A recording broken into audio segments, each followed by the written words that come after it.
We talked about recycling quite a while and over a period of time. But I have a question that I wanted to ask, and I was afraid of the priority that it made. Okay, make sure it's a recycling question. It's a recycle question. I want to know how much platinum, gold, and silver is reclaimed out on a yearly basis. I mean, I don't need to know the exact number, but the You probably approximate. have an idea. I Come would, on up, you have to come up. on a shipment of approximately 26,000 pounds of circuit boards, we would retrieve about 4 to 5 ounces of gold, about I think 25 ounces of silver. There's very, very little platinum or palladium that maybe 1 or 2 ounces, but no more than that. Okay, cool. Sure, please. Let me just say this, not only the gold and silver, etc., but the fact that we're not going to the landfills for the lead that's in it, we're protecting the water system now.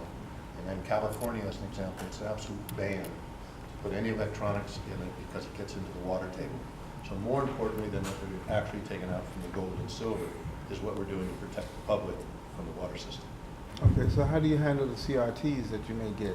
The CRTs are broken down and they get back into the sand element, and that's how they're breaking it down. And it's interesting, in Japan, they're making cement tiles out of it. So there's a lot of things you can do in the recycling of the products that you get. Okay. That's why our partnership with CompuCycle is important, because there are recycling programs that don't protect the environment, then don't protect the human beings who disassemble the component parts, and the certification process is important to establish that. And to Mr. Hayes' point, I think it's very common at illegal dump sites to see old TV sets. It's just almost inevitable that there's going to be one out there. And so anything that we can do to keep it in. You know, we have some examples of the kind of things. Old doorstop size monitors, laptops, monitors. Old CD player. Remember when these things came out, they were $1,000, and now they're like $29. Yeah. So they're very cheap. They're very dispensable. Cameras.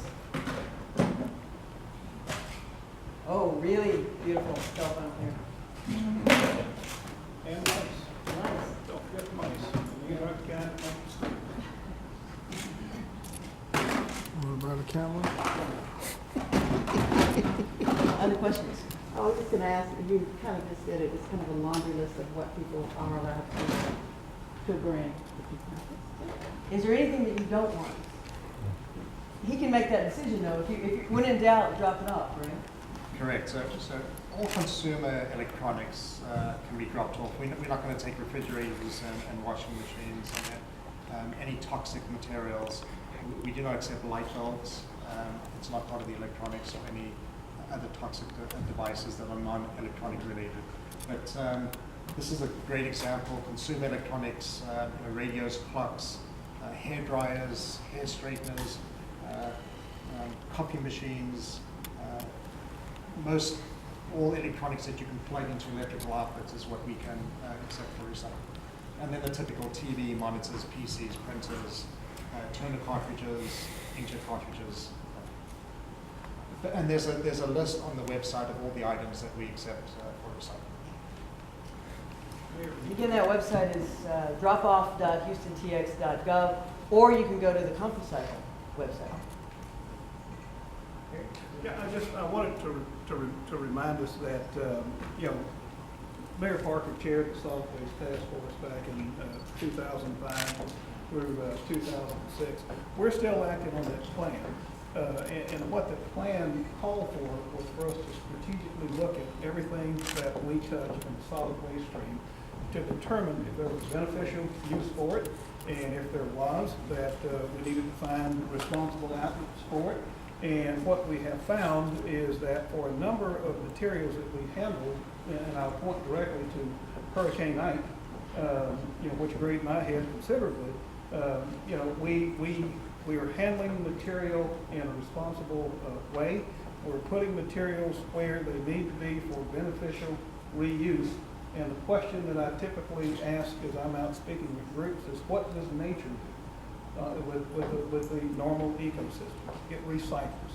And that's what we're doing. That's what the Solid Waste Task Force called for. And this electronic material is a slice of the Houston solid waste stream, and we have found the right partnership to effectively, efficiently deal with it and save money so that we can look at our other single stream activities to further our savings.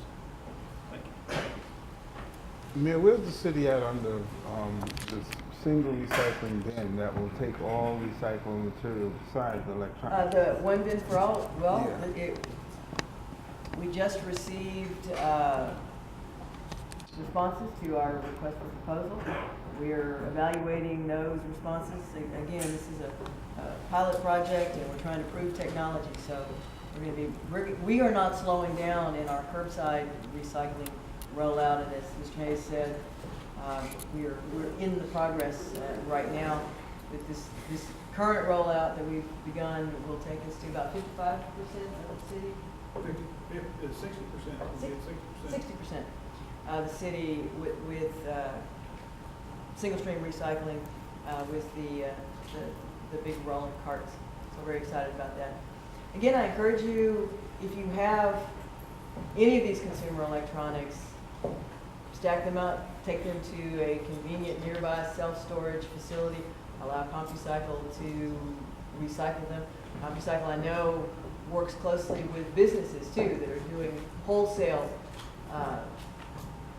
shuffling of their computers, for example, and want to know what to do with them.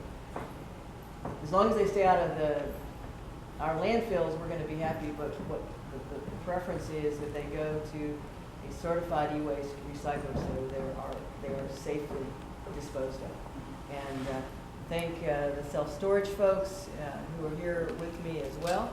And we'll let these guys go if you don't have any other questions. And fire away.